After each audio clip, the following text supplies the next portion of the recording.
Hello, and a good morning, good afternoon, and a very good evening to you, the good and wonderful people of the tube. Today, hope you're feeling grand and all around your world. This is what no sleep does. Anyway, regardless of that, today people of the tube are looking at this amp. This is the Fender Bassman Tone Master that I got recently, and am quite heavily in love with. This thing is amazing. I've already used it live twice, did not disappoint. It sounded amazing, and it performed like exactly like you'd want it to. It sounded amazing.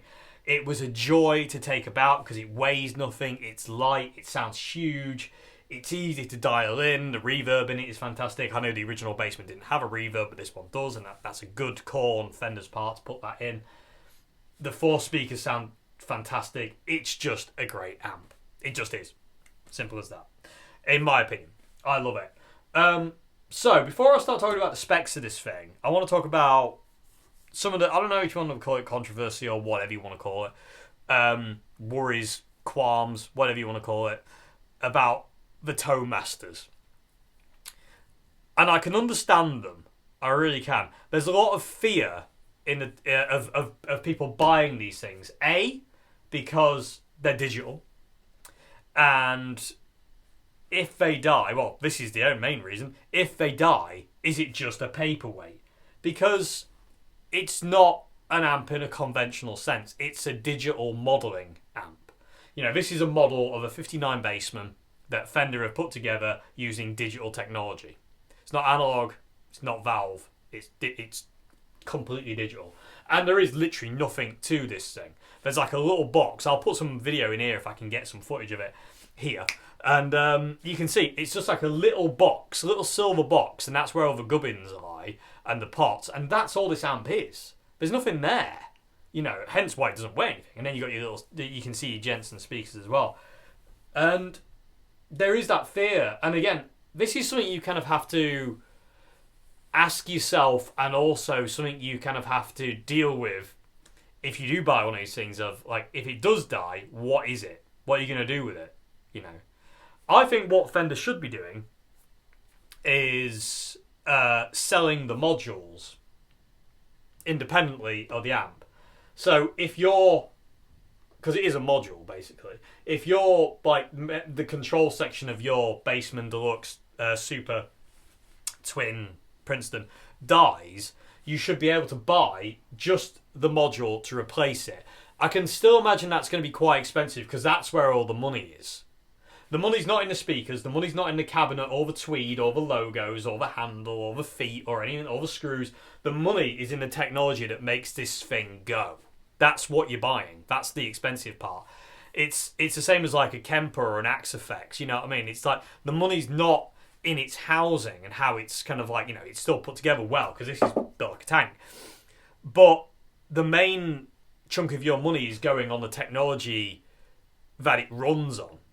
You know what I mean? It's quite, you know, Axe-Fx, Kemper, and this is, they're quite, I don't want to say cutting edge, but you know, it's a new thing, you know, especially this, for an amp company to be kind of releasing digital replicas. There you go, that's what I'm going to call it. A digital replica of one of their most famous amplifiers. You know, it's kind of a new thing. You know, no amp company has done this yet. You know, Marshall haven't done it, Vox haven't done it, you know, Mesa Boogie, any of those. No one's really kind of done this just on their line of amps. You know, obviously Kemper and Axe-Fx have their models of Fender amps, Marshall amps, so on and so forth. But this is a Fender. This is a model of a Fender amp made by Fender using digital modelling technology. And I do understand the worries that if this thing dies, what do you do? Because I don't think there's a tech in the land that would fix this thing or will be able to fix this thing.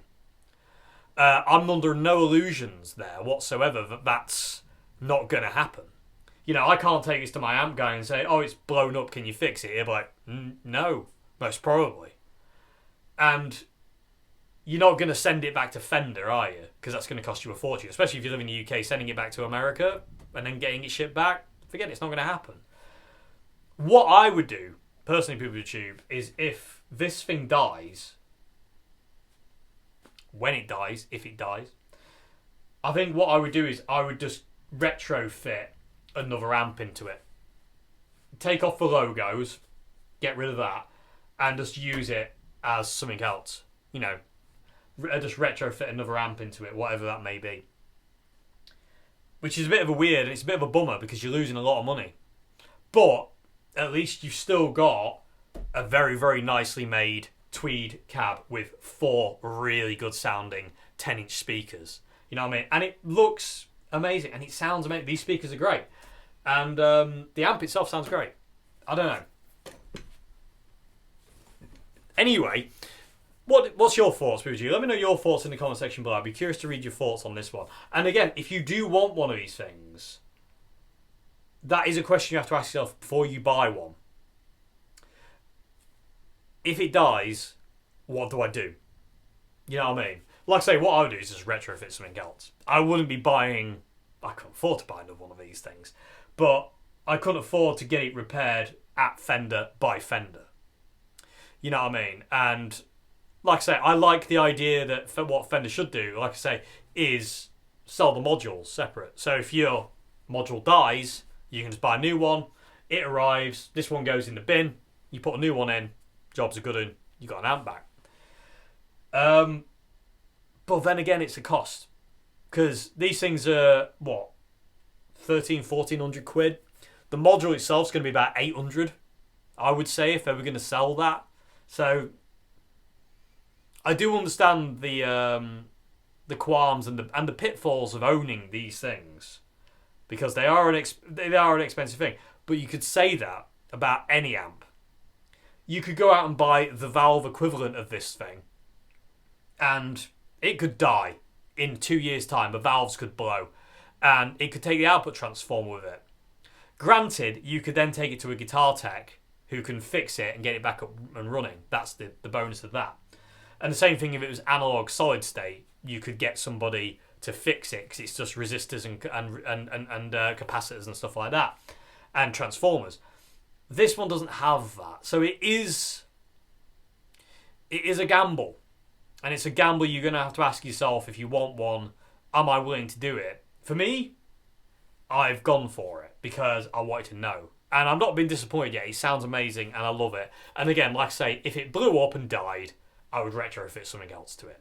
You know, shove a katana in it. Take the Fender logos off, shove a katana in it, and I've still got, you know, 4 speakers I can use the katana through, you know.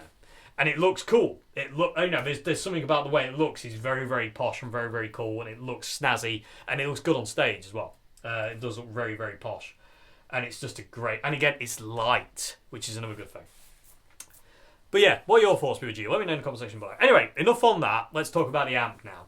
So that's out of the way. Let's actually talk about the amp. And I think that needs to be spoken about with these kind of things. You know what I mean? Before we get any further, you need to talk about like stuff like that before you get any deeper. Anyway, but that aside, this is a fantastic amplifier. So let's talk about it. So it is a replica of the 59 Bassman. It's technically a 200 watt amp replicating 45 valve watts of an original Bassman. The Bassman was 45 watts. It's got 4 10-inch Jensen speakers in it. They all sound amazing. They really do sound amazing as well. Running together in harmony, sound like heaven. Sounds great. You've got technically it's a 2-channel amp. You've got a normal channel and a bright channel. You've got 4-band EQ, presence, middle, treble, bass. You also have an inbuilt reverb, which sounds amazing. I really love the original Bassman didn't have a reverb, but this one does. You've got a mute switch, on-off switch. You've got an effects loop, foot switch in and out. Foot switch does come with the amp. That turns on the reverb off and on. It also turns your effects loop off and on as well, which is quite cool actually. You have a line out. You've got a button on the back that you can change the bass response to this thing to vintage or modern. You can tighten up the low end. You've got power scaling. You've got all you need. It's just a really good amp. It comes with a little cover as well that you can put over it when you're transporting it about the place, which I'll be using every time I move it. Yeah, it's kind of got everything you need. Like I say, I hopefully put some footage of it around on that bit. Anyway, it's just a great amp and it's loud. It's really, really loud. So you can jump into channels as well, POTT, which is really, really cool. I thought you should be able to because you can on the original. and you can jump to the channel, so you can actually blend the two channels if you want. I actually don't like doing that on this. I have tried it. It's not really my bag, baby. But you can jump to the channels if you want. I really don't like the bright channel, though. It's bright and horrible and nasty and gross, and I don't like it. Anyway, so today, POTT, let's finish on that. It's a fantastic looking thing. It feels great to play through. It sounds great. It's a complete package of awesomeness, this thing. It really is. It looks great, sounds great, plays great, feels great. And it's light, which as a gigging musician, this is heaven. You know, it really is. It really is heaven. I love it for that. Especially getting in late at night and you got to get your stuff out the van at like 2, 3 o'clock in the morning and you're knackered, you just want to go to bed. Just taking this out of the van, it's like, revolutionary, I'll tell you, POTT. Anyway, let's talk about the video. So, first thing I'm going to do, POTT, I'm going to show you how well it responds to pedals. So, I'm going to run my pedal board through it. You heard it in the intro jam. Pedals sound amazing through this thing. Then, after that, what we're going to do before we plug straight into this thing, get different sounds, is I'm going to show you the DI. We're going to do a bit of a shootout between the microphone, the SM57 on the front, and the DI, and see how well they've done. I haven't actually done a shootout on that yet. I have messed with the DI, but I haven't compared it to a thing yet. I thought I'd save it for the video. So we're going to do that. And then after that, I'm going to plug in my Strat, Mr. White, and then we're going to plug a Les Paul into it as well, and just get some sounds directly from the amp. And yeah, and that'll be that. So anyway, let's get into it. The Fender Bassman 59 Tone Master. Wicked amp. Does have, like I say, does have things you have to ask yourself before you buy it, though. Is it worth buying it, though? Only you can answer that. Am I happy I bought it? Very happy I bought it. It's amazing. And to be honest with you, if it blew up and died, I would retrofit something else to it, but I'd also save up and buy another one, because there's something very special about it. Anyway, that would take a long time, right? But hey, let's get to playing some noise, shall we? So, pedalboard first.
Hello YouTube, there you go. That's what it sounds like with pedals. It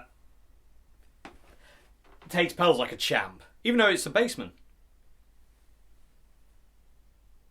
Stop it, Dave. You'll have us all rolling around, breaking our ribs laughing. Idiot. Anyway, yeah, it takes pedals really, really nicely.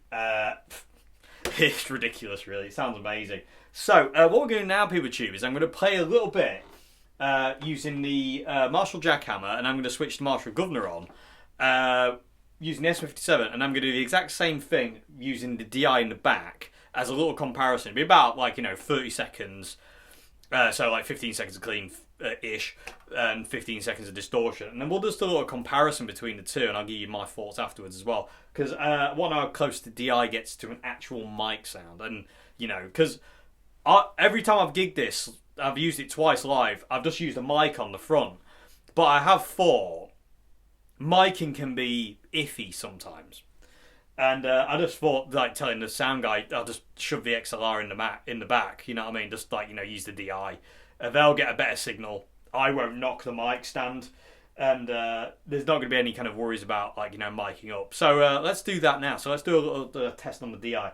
I've got the level set at 6, and I've got it set to number 3, which is my favourite. I've messed around with them. I find 1 to be a bit too harsh, 2 is just kind of like nasally, it's kind of honky. Number 3 is the warmest and the most round to me. I don't know what it's a model of, but number 3 sounds best. So that's how we got it set. I've got the volume on the DI is on 6, and I've got it set to the cab response is number 3. So that's one I prefer. So that's one we're going to hear today. So yeah, let's do this.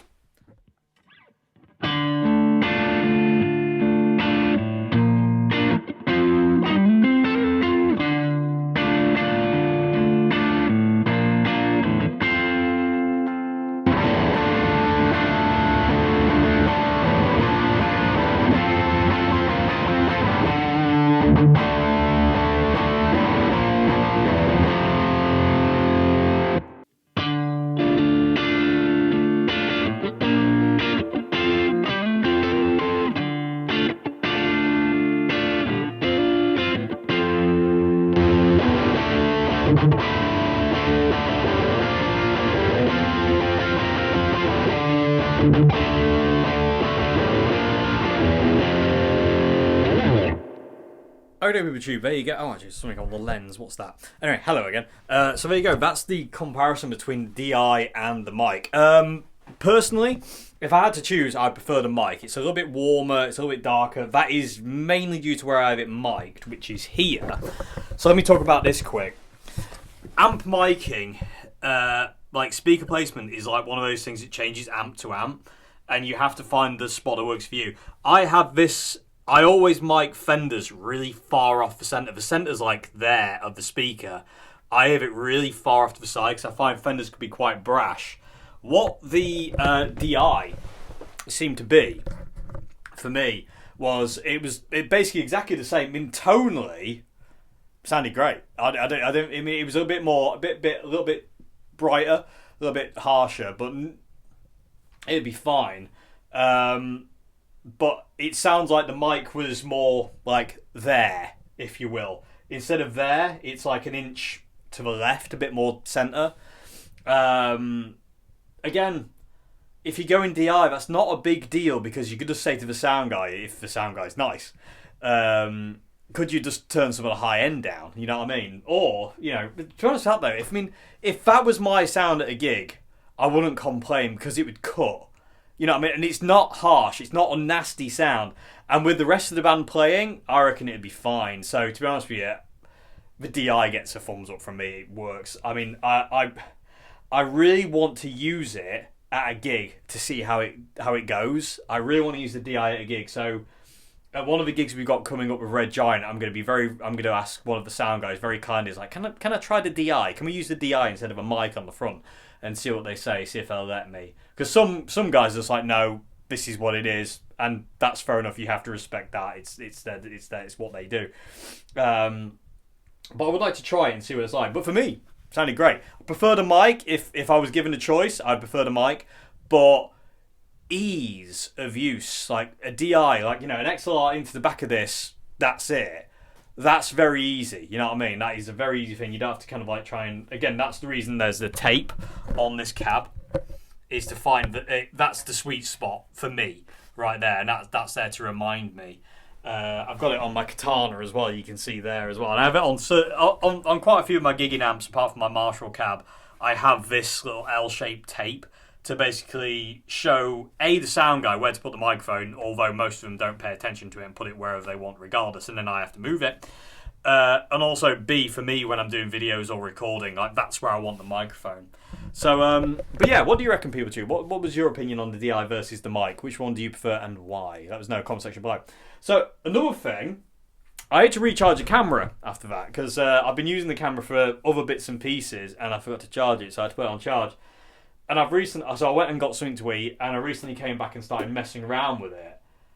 And I retract my statement on jumpering this amp. So at this point in time, I have the amp jumpered like this. So I have it from the bright channel into the normal channel on the high impedance inputs, and I'm coming out of the guitar, this is for a Strat, of the lower impedance with the volume, the bright volume all the way down, the normal volume all the way up. No treble, no bass, middle all the way up, no presence, reverb at 10. And it sounds amazing. Because also, another thing I've noticed, when I run my pedal board through this amp, I always have the volume on the bright channel at 7 because it ghosts. I spoke about that briefly in the unboxing. I didn't know if it did it at the time, but it actually does. But it only ghosts when you get the channel, the bright volume to 7. So if you have one of the things, give it a go. Sorry about that, Pikachu. But yeah, give it a go. Like turn the bright volume up at 7. I don't like the bright channel. It's not for me. But having the volume at 7, not only does it make the amp slightly louder, it seems to round out the sound a bit more as well. So give that a go. But anyway, this is how I'm going to have it set up for the Strat, and it gives you this really cool bluesy tone that you can just ride your volume with. I've got to say, I've got the volume all the way up on max on the normal channel. Volume on the bright channel is all the way down. For some reason, it makes it darker and warmer with a single coil. Whether I'll do this with a humbucker, I don't know yet. I'll tell you either way. I've got no treble, like to say, no treble, no bass. Bass middle is all the way up on 12, no presence, and I've got the reverb at 10. You're going to hear the SM57 from this point on. And yeah, I'm going to be attenuated as well. So I'm going to have the attenuator on whatever that one is. Which one's that? Hang on, Pikachu.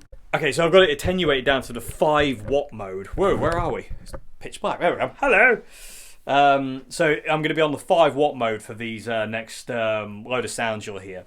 I have seen a lot of people say like the attenuator changes the sound of the amplifier. I don't think it changes the sound of the amp. It does sound different because it's quieter, if that makes any sense.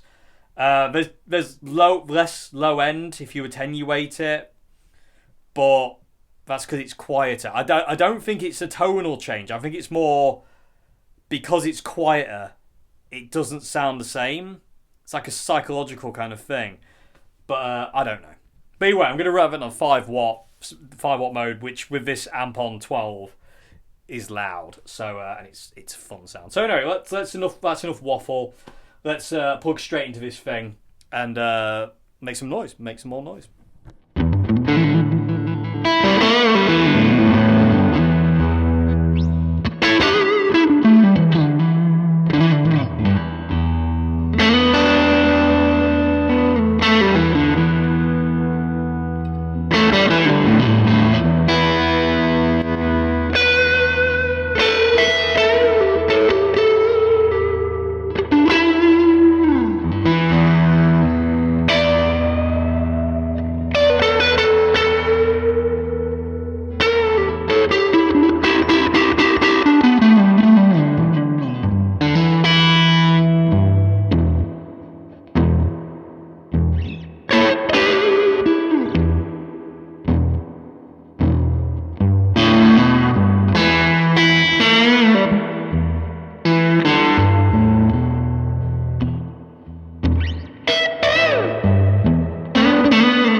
Okay, BBTube, there you go. That's single coils, humbuckers. I've got to say, this amp does come alive more with humbuckers when you plug straight in. I definitely prefer that, but I still love the Strat sound. It's that really guttural blues tone. You know what I mean? It's ace. It's ace. It's absolutely ace. I do apologise about the clipping. I had the I didn't have the gain down low enough on the mic, so there is these kind of like weird volume, almost like audio dropout. That's because I've overloaded the camera, basically. Anyway, it sounds immense, though. It's a very classic sound, especially with the Les Paul on that bridge humbucker. It sounds like it's just got that classic 70s rock thing. You know, and with a Strat, it just sounds like that proper bluesy sound. It's just immense. I love it to bits. And yeah, it just sounds amazing. I did leave the jumper in, actually. It's over here now. I took it out, but because I want to show you something. But for the, like I say, for the Strat, I had the jumper plugged into number 1 on the high impedance on the bright channel, number 1 on the normal channel, high impedance. So I had both high impedances linked together, and I was plugging into the low impedance on the normal channel with the bright volume all the way down. And it seems to just darken it off just that little bit more than it does normally. And that works really well with single coil, so bear that in mind, POTT. With the humbucker, with the Les Paul, I had a high input on the bright channel to the low impedance on the normal channel, and I was plugged into the high impedance on the normal channel.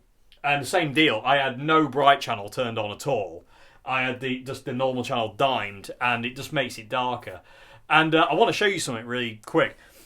I remember I was talking about, like, when I run this with my pedal board, I always have the bright volume at 7. Even though I don't use it, you can hear that point. So if the amp's cranked, so it'll hiss at us. The reason I've got it hissing is because I want you to hear the difference. So at this point in time, the bright volume is on 0. So this is the hiss. Listen to the hiss change as it gets towards 7. So nothing. That's at 4, 5, 6. Listen to 7.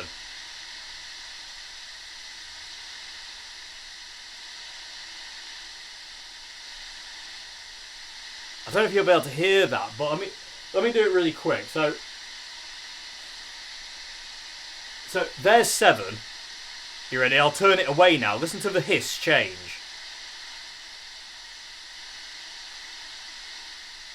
It's very subtle, but it is there.